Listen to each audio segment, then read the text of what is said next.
Que Dios nos bendiga, hermanos, y hoy nos dé sabiduría. Normalmente en todas las iglesias del mundo se usó el mes de agosto, o se ocupa el mes de agosto, para hablar sobre el mes de la Biblia, o la forma en la que podemos compartirla y la forma en la que podemos alimentarnos de la Biblia. ¿Cómo leen ustedes la Biblia? ¿Cómo le entendemos a veces?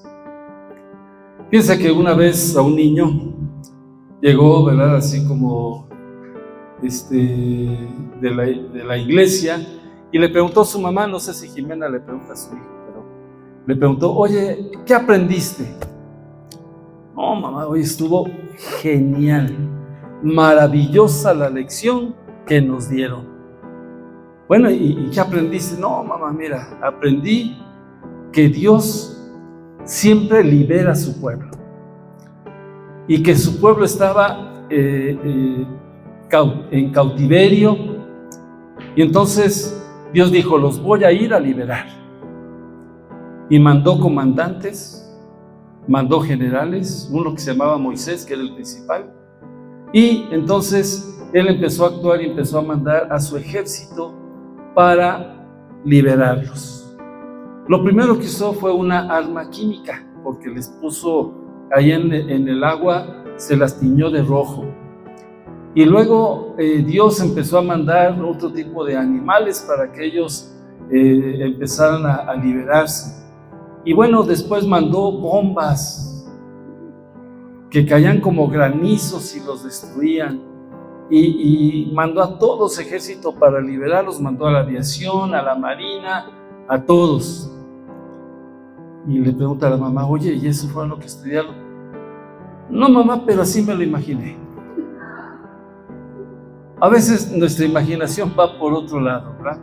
Pero a lo que voy es que cuán importante es que nosotros leamos, estudiemos, meditemos la Biblia. ¿Cuántos días leen ustedes la Biblia? Mi hermano Abraham hoy nos decía: yo todos los días leo la Biblia, me alimento de ella, ¿verdad? ¿Cuántos más lo hacen? No levanten su mano para no especular con los demás, ¿verdad? Pero realmente se ha convertido la Biblia como lámpara a nuestros pies, como bendición para vivir. Fíjense, estamos en la época de la comunicación, ¿no? El otro día decía una señora: pues yo, pastor, la verdad es que ya olvidé cómo es la cara de mis hijos. ¿Y por qué, hermana? Porque siempre están así. Nomás les conozco de acá arriba. Porque siempre están agachados viendo el celular. Y ya ni siquiera nos dan ni a la hora de comer. En lugar de que pongan el celular a un lado, ahí están y están contestando y están, son tan importantes mis hijos que les están llamando de todos lados. La familia a veces perdemos mucho porque dejamos de tener los valores de la Biblia. La Biblia que nos enseña y que nos guía y que nos ayuda a entender la voluntad de Dios. Acompáñenme a orar. Padre, permítenos en esta hora recibir tu palabra, escucharla atentamente y ponerla en práctica. Solo tú nos puedes ayudar, bendito Dios. Te suplicamos que hoy, Dios, nos hagas crecer en nosotros interés por tu palabra, interés por tu mensaje donde constantemente nos hablas. Y que, Señor, hagamos un compromiso contigo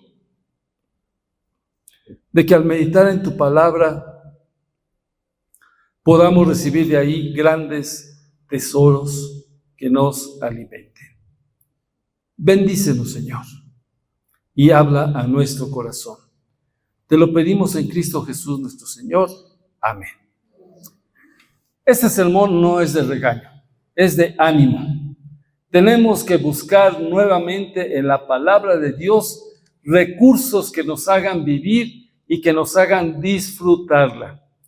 Ciertamente hay libros en la Biblia que están no confusos, pero que necesitamos tener todo el panorama completo para poderlo entender. Pero hay otros pasajes que tienen tanta facilidad y tanta bendición para hablarnos de quién es Dios, que ojalá que a partir de hoy busquemos alimentarnos de su palabra.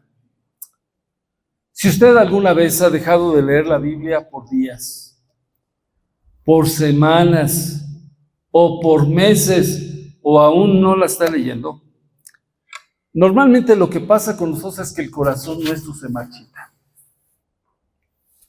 Dejamos de nutrirnos. Díganme, ¿qué les pasaría a ustedes si en una semana no comen nada?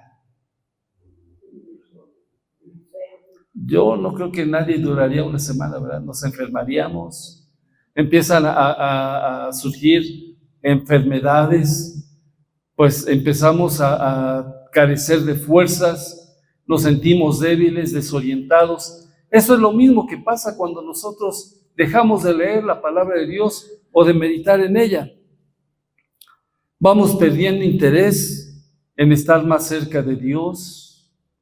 Bueno, si no voy el domingo no va a pasar nada, si no voy en 15 días a la iglesia tampoco va a pasar. Cuando regrese ahí va a estar el pastor, ahí van a estar los hermanos y no va a pasar nada. Pero el corazón se va marchitando y nuestro ser se va alejando. Nuestro amor se enfría. Estamos más pendientes de los defectos de los demás que en amarlos. Estamos más pendientes de lo que le falta a los demás para ser perfectos que en buscar el amor como una muestra de sentido de vida.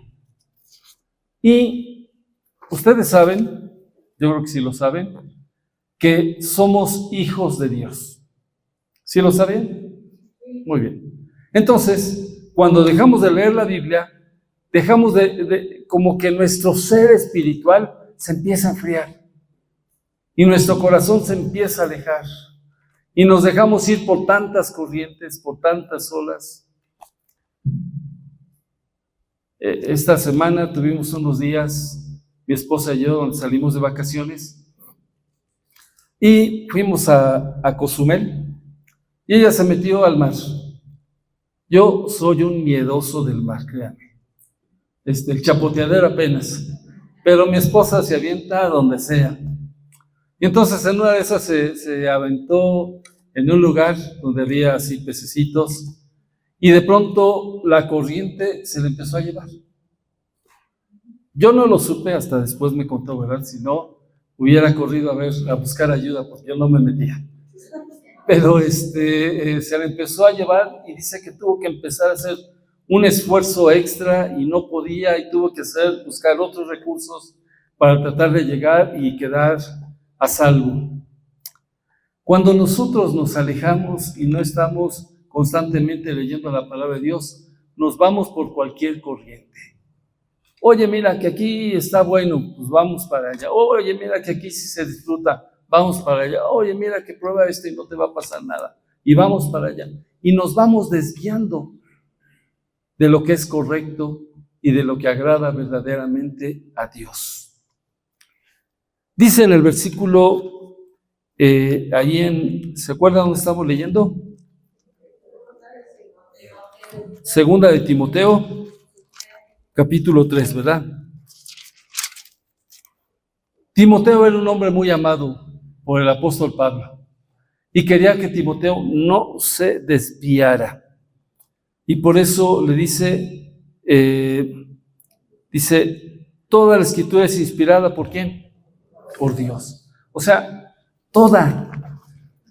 Aunque haya un versículo por ahí que no sepa ni qué significa, pero fue inspirada por Dios para hablarme a mi corazón a través de ello, para decirme que me ama, para decirme y darme recursos de cómo aprender a vivir vidas agradables y las mejores vidas. El otro día hablaba yo con un taxista Y él decía, no, dice, pues yo la verdad es que me metí por ahí en malos caminos y me andaba cuidando a ver que no me agarraran. Cuando dejamos de leer y de meditar en la Biblia, a veces tenemos que andar buscando escondernos para que no nos agarren las demás cosas. Pero la palabra de Dios dice que la verdad nos hace ¿qué? Libres. Tengo libertad para pensar, tengo libertad para vivir, tengo libertad para actuar, pero por eso es importante que yo me alimente de la palabra de Dios. Así es que la Biblia nos dice que es útil para enseñarnos lo que es la verdad. La verdad es conocer los pensamientos, los sentimientos de Dios sobre nosotros. La verdad es aquello que nos va a alimentar día tras día. La verdad es aquello que nos va a envolver Dios y no va a dejar que tengamos pensamientos por ahí todos lejanos a la verdad y a las cosas que nos van a nutrir, porque caemos fácilmente. Encontramos en la palabra de Dios la sabiduría. ¿Ustedes recuerdan? Seguramente lo han meditado muchas veces. En la Biblia, Dios hace milagros de sanidad y milagros. A mí me llama la atención cómo Dios obra en mujeres que estando estériles, les responde y trae para ellas lo que más anhelaban. ¿Qué es lo que usted más anhela en la vida, hermanos? Cuéntenme. Salud. ¿Qué más? Antes decían salud, dinero y amor, ¿no?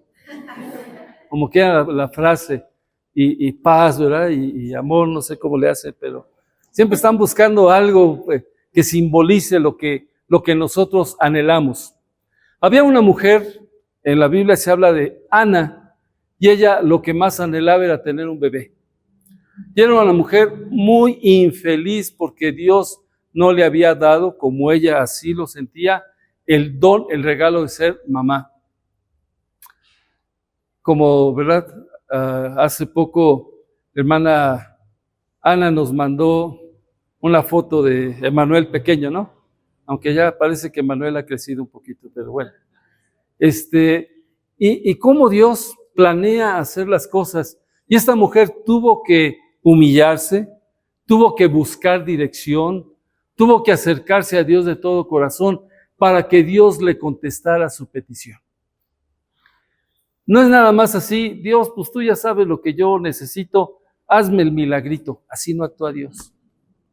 No es porque yo me ponga de rodillas un día y aquí me voy a quedar, Dios, hasta que me contestes.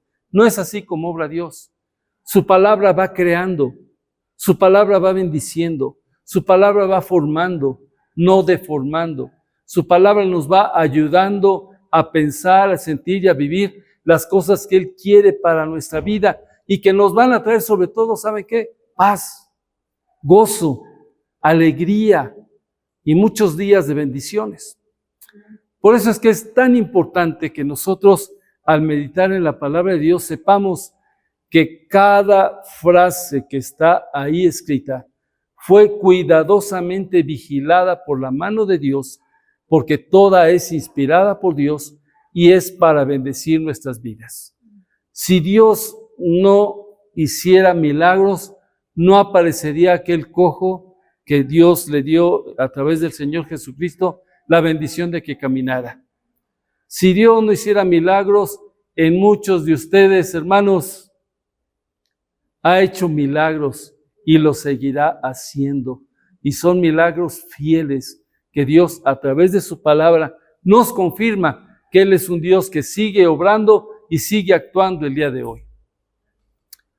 Su palabra también dice que nos redarguye. La palabra redarguir es corregir. Nos va a hablar a nuestro corazón para instruirnos de tal manera que no andemos cometiendo errores. ¿Cuántos han leído los 10 mandamientos? No robarás, no matarás, no darás falso testimonio, No codiciarás a la mujer, ni al coche, ni la moto de tu vecino. Honra a tu padre y a tu madre, que es el primer mandamiento con promesa. Hijos, ¿quieren tener bendición? Honren a sus padres con amor. Y sobre todo, el primer mandamiento es amar al Señor nuestro Dios, ¿con qué? Con todo nuestro corazón, con toda nuestra mente, con todas nuestras fuerzas. Y ya luego el Señor Jesucristo nos dijo, y a tu prójimo, ¿cómo? A ti mismo. Porque fíjense, dice la Biblia que en ocasiones, ¿cuántos se vieron hoy en el espejo? Algunos creo que no se vieron porque no se peinaron, ¿verdad? Pero bueno, es otro asunto.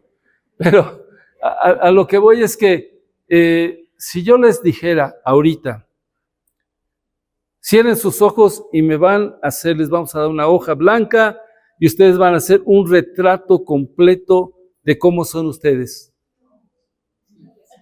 ¿Lo podrían hacer?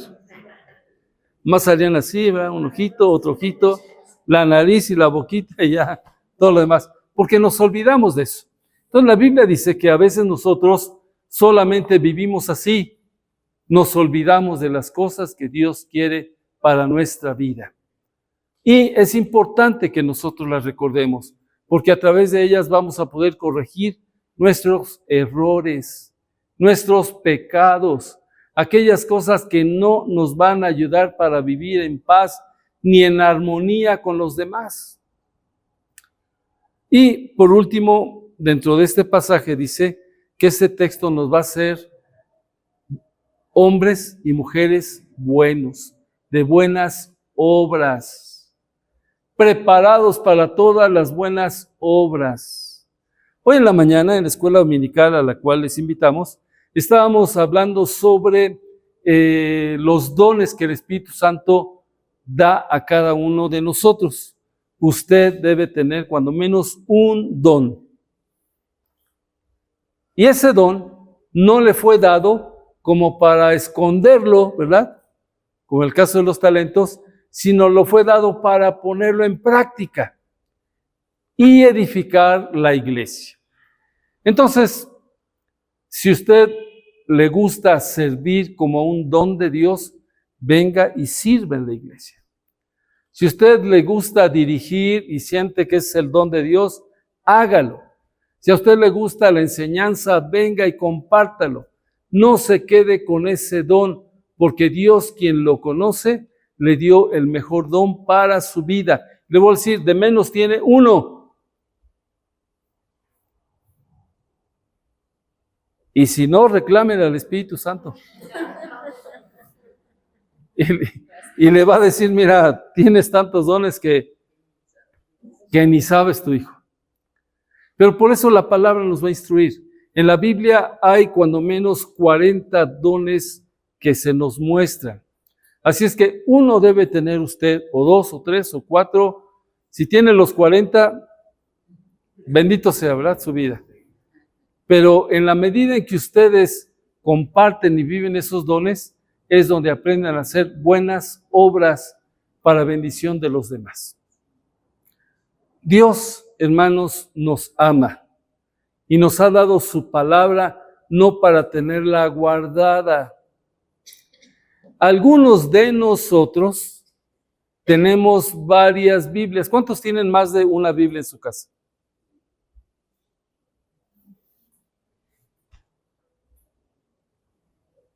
¿Y si la leen? No más es una pregunta retórica, ¿verdad?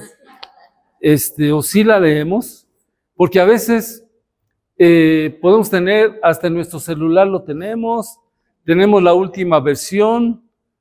Han hecho Biblias, hermanos, de todo tipo. Está la Biblia de la familia, la Biblia de los hijos, la Biblia de las hijas, la Biblia de las mujeres, la Biblia de los hombres, la Biblia, nueva versión de esto, la Biblia Dios habla hoy, la Biblia al lenguaje actual, la Biblia. pueden encontrar 50, hasta la Biblia pastoral, y esa yo la tengo, ¿verdad? Pero para todos hay. Y todo es buscar llegarles a su corazón para que puedan aprender o podamos aprender mejor la palabra de Dios. Hermanos, hermanas, no va a bajar un ángel y se las va a leer. ¿A quién le toca? A cada uno de nosotros. Sí sé que hay Biblias donde usted le pone un microfonito y empieza a hablar, ¿no? Pero normalmente nos dormimos porque nos arrulla.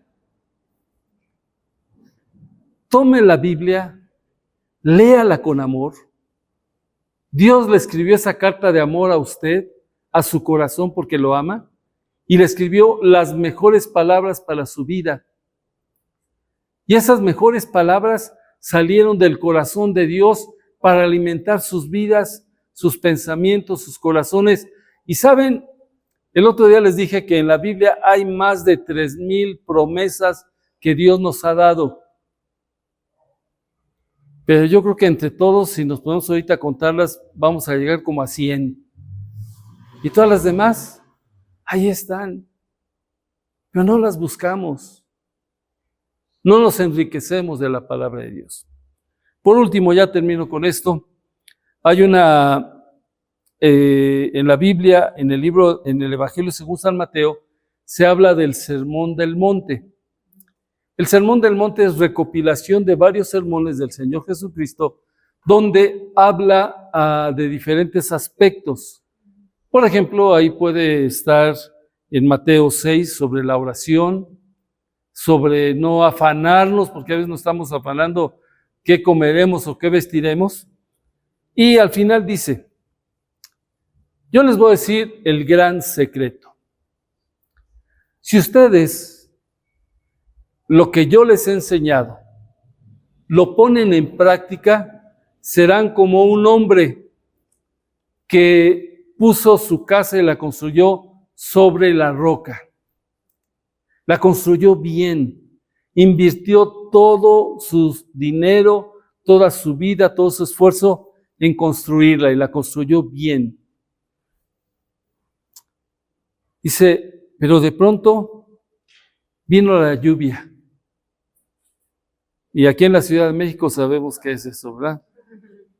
¿Cuántas casas no se han inundado, no? Vino la lluvia, vinieron los vientos, vino la inundación. Dice, y esa casa se sostuvo porque estaba fundada sobre la roca. Sin embargo, les voy a contar también que hubo otro hombre, y le llama al Señor Jesucristo un necio. Alguien que sabiendo hacer las cosas, no las hace. Alguien quien en lugar de invertir un poco más de tiempo en construir lo que es correcto, no lo hace. Entonces dice, ese hombre sacó todo su dinero e invirtió en una casa nueva, en una casa con lo mejor, en una casa donde él se sentía feliz de estar, pero la construyó sobre la arena. No tomó el tiempo ni la capacitación para hacerlo de forma correcta. Y dice, y vinieron la lluvia, los vientos, las inundaciones, y dice, y dio con ímpetu contra aquella casa, y esa casa se cayó y fue grande su ruina, porque no estaba fundada sobre la casa. Los que me escuchan, hagan una buena inversión y sosténganse de las promesas y de la gracia de Dios. Los que no me escuchan saben que invertirán lo que quieran, pero algún día van a decir, mi ruina es grande porque no seguí la voluntad de Dios. Dios quiere, hermanos, darnos sabiduría y que aprendamos a invertir bien y que la palabra de Dios permanezca fiel en sus vidas. Vamos a orar. Padre, te damos muchas gracias por tus bendiciones, por tu palabra que es fiel y verdadera, porque toda la Escritura, toda desde el primer versículo de Génesis hasta el último amén de Apocalipsis, Señor, Toda la Escritura es inspirada por ti y es útil para redarguir, para corregir, para instruir en justicia. Gracias, porque no nos dejaste sin instrucción, sino que con amor, Señor, planeaste lo mejor para nuestra vida. Bendice a mis hermanos y a mí. Danos hambre y sed de leer tu palabra. Danos, Señor, el hambre y el anhelo de escuchar tu mensaje y de vivir de acuerdo a tu voluntad. Padre, que no sea grande nuestra ruina, sino la bendición de que en medio de las tempestades permaneces fiel y permanecemos fieles y con buena construcción contigo. Gracias, Dios, porque tú nos enseñas tu verdad y tu verdad nos hace libres. Gracias, Dios, por darnos la bendición de participar hoy en la comunión. Y que esta comunión, te suplicamos, Señor, sea una nueva relación íntima de nosotros contigo. Que a través de los elementos del pan y del vino, Señor, podamos entender y encontrarnos contigo y anhelar, Señor, estar un día eternamente contigo y construir puentes de amor contigo, Señor. Y que, Padre, nos sintamos hoy muy bendecidos porque tú eres el que nos invitas a honrarte y a glorificarte. Dios, gracias por tu amor, gracias por tu bondad, gracias por bendecir estos elementos y a través de ellos encontrar vida y vida en abundancia. Te lo pedimos en Cristo Jesús nuestro Señor. Amén.